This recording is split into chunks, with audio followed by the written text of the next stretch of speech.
How's it going, everyone? My name is Steven with a V, or VFIN as some of you like to call me, and welcome to Storytime. So today we're going to be reading some I Don't Work Here Lady stories, tales of some of the most awkward, frustrating, or otherwise inconvenient trips to an establishment. And let me just say, if you're not already subscribed to Storytime, please consider doing so. But with that being said, let's sit back, relax, and listen to some captivating Reddit stories. I literally can't help you when I'm not at work. So some background. I currently work for a retailer of one of the big four cell companies I'll refer to as Celltown in a small country town. We try to emphasize customer service, but there's a point where the yelling just becomes too much. I'll refer to the demon of this story as Carrie, though I didn't get her name. And of course, I'll refer to myself in the first person. I had closed the shop about an hour before the events of this story, so I was still in my company polo as I browsed the aisle of a store with a yellow star that I'll refer to as Allmart. Then this shorter lady walked up to me, seemingly pleasant. "Excuse me, do you work at Celltown?" "Yes, ma'am, though I just closed the store an hour ago." "Oh, alright. I just wanted to see if you could help me pay my bill." "Oh, well, if you have the Carrier's app, you can pay through there." "Oh, great. I'll have to download that." After that, I smiled and wished her well, feel free to come by, blah blah blah, the usual customer service stuff. I ended up grabbing what I needed from the store and went to the register, where I ended up talking with an old coworker as I worked at Allmart years before I joined Celltown. As I was just about to put my card in the reader to pay, Carrie runs up in a huff. "Excuse me, there's a problem with my bill."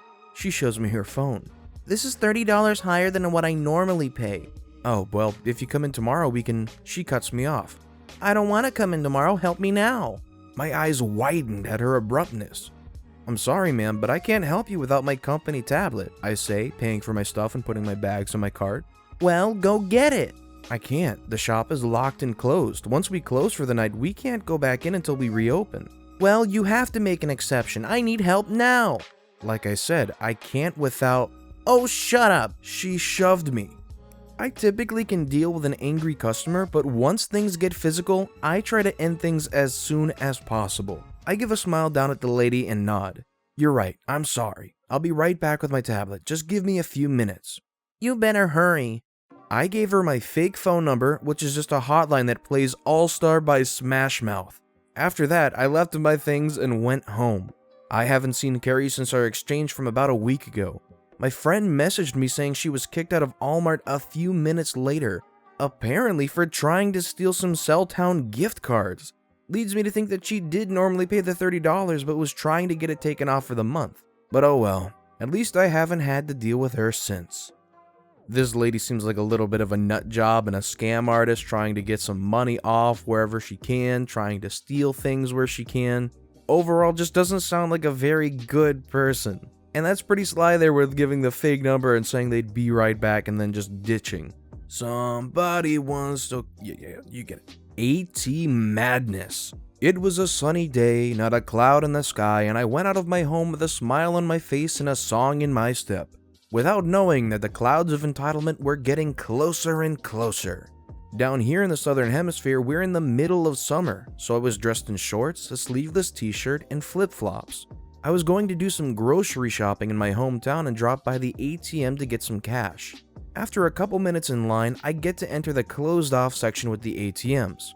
This bank has 6, and usually only 2 or 3 work properly or even have money in them.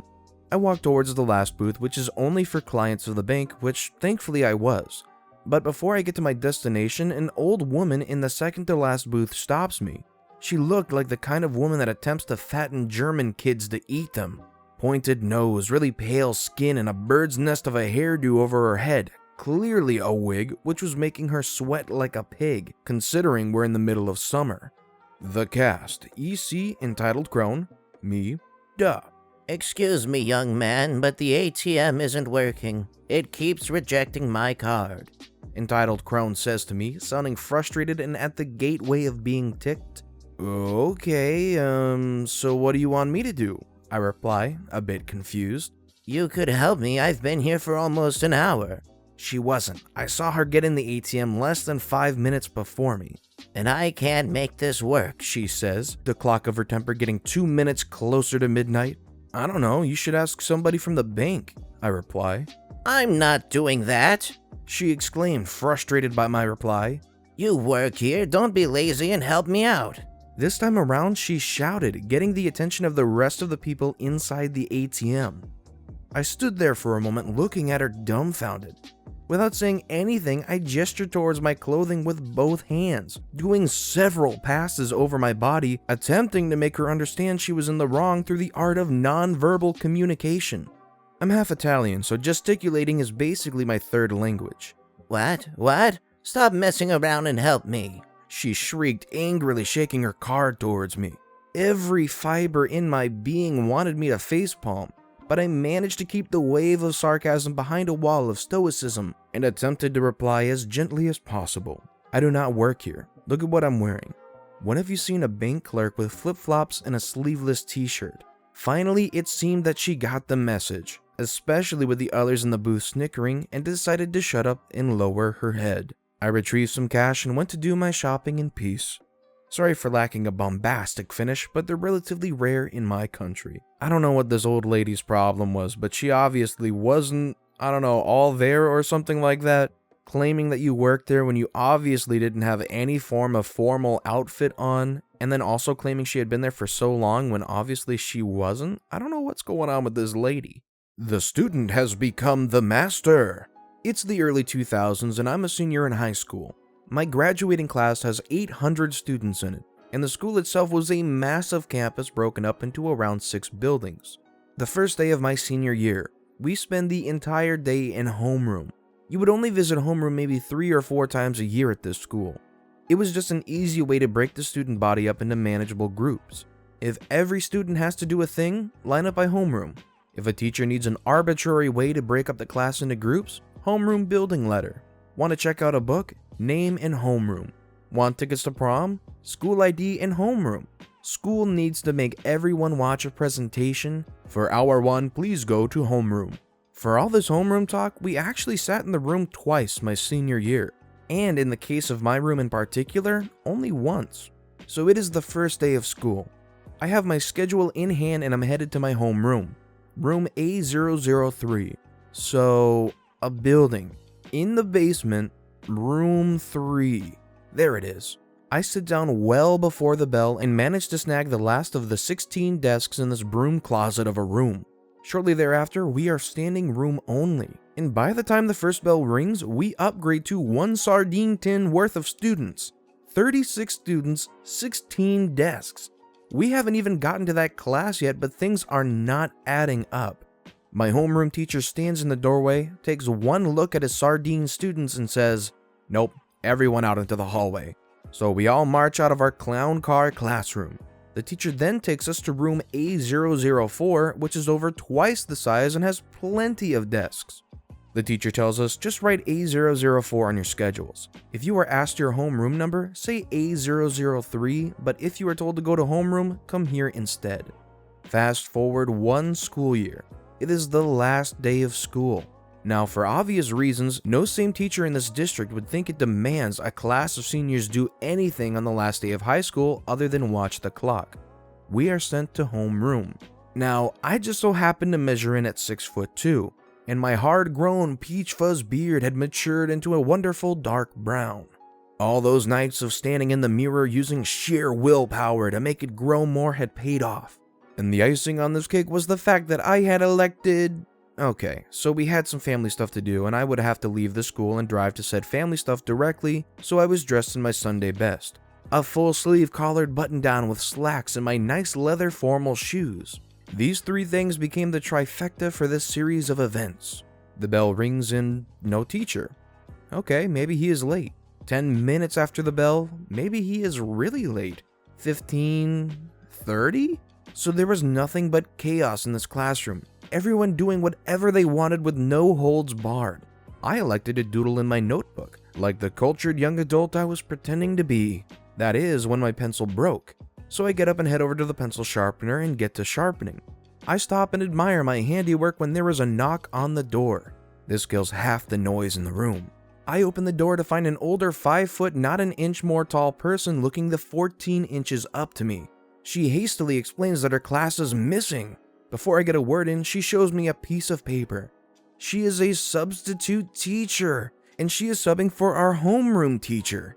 The class is down to hushed whispers as everyone is listening. I just look at this poor woman and she explains that all the children just haven't shown. Not a single one. Is this A building? That is A003, right? At this time, one of my more quick-thinking classmates raises her hand and says, "Mr. OP?" This clues me in and all the pieces click into place. I excuse myself and address the class, asking them to please keep it down and pull out their health books. Page 107. Without a single misstep, my comrades in arms all grab their books and turn to the page. Not one word is uttered for fear of breaking the voodoo that we were casting. My fate as teacher of A004 was sealed at that point. I give the substitute instructions to get to the main office and tell her to double-check the assignment. She hurries off and I turn to my class. For a few terrible minutes, no one breathes. Then when we hear the sound of someone ascending the stairs out of the basement, we all burst into laughter. Now begins phase 2, sealing the deal. A few students rush up and scribble health-related notes up in the whiteboard. I grab my health book, turn to the fateful page. Wouldn't you know it? Human growth and development. Nice. A watcher keeps an eye on the hallway. Sure enough, 20 or so minutes later the sub returns and she is not alone. One of the principals are alone for the ride. They examined A003. No kids. We panic. A principal was not part of the plan. The largest kid in the class jumps up. "My time to shine," he says. He grabs his book and stands in front of the class. He all but obscures me from view. The door opens and the principal sticks her head in the room. Big Kid is halfway through describing the precise medical definition of a particular part of the male body. Not the one you're probably thinking of, by the way. And without even a double take, the principal is gone. Victory. We spend the remaining 6 or so hours of class completely unsupervised. It truly was the best day of my high school career. Edit. For clarification, the sub sat in the old homeroom and did not get sent home. She basically got paid to sit on her phone for the day. This is a great story and a great way to cap off your high school experience. My only thought is, what about like the tardies that people would probably get? I guess maybe that's just not a concern. I don't know how severe or anything that would be. But overall, it sounds like a really fun time to wrap up the school year, and that was some pretty quick thinking from those kids. I'm 12. Way back in the day, I went to Texas Roadhouse for my 12th birthday. For reference, I am very short. I have never looked older than my age, and at 23, I still look 16. I was wearing a black t-shirt and jeans, similar to the Texas Roadhouse uniform, but my t-shirt said middle school very large on the front. Our waitress gave our table one too few rolls of silverware, so I got up to ask for another. I stopped a different waitress halfway between the table and the entrance to tell her about the silverware. She points to the large barrel of rolled silverware at the front of the restaurant and tells me it's over there, then moves on. I thought nothing of it and grabbed a roll, walking back to my table.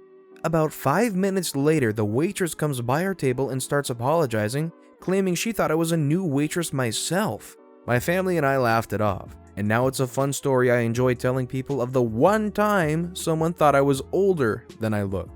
That's just a fun little story to wrap things up here. It's an honest mistake. Waitresses are pretty busy, so I understand taking one quick glance and seeing what looks like a uniform and just assuming real quickly that they were just asking for something for another customer or something like that. But it's really nice that they came over, they apologized, and it was all a big laugh. So that's all the time we have for Storytime today. If you like what you heard, please consider subscribing to the Storytime channel and leave any feedback you can in the comments below, as I'm always working to develop the way I deliver these stories to you lovely people. Thank you all again for watching and listening to the Storytime channel.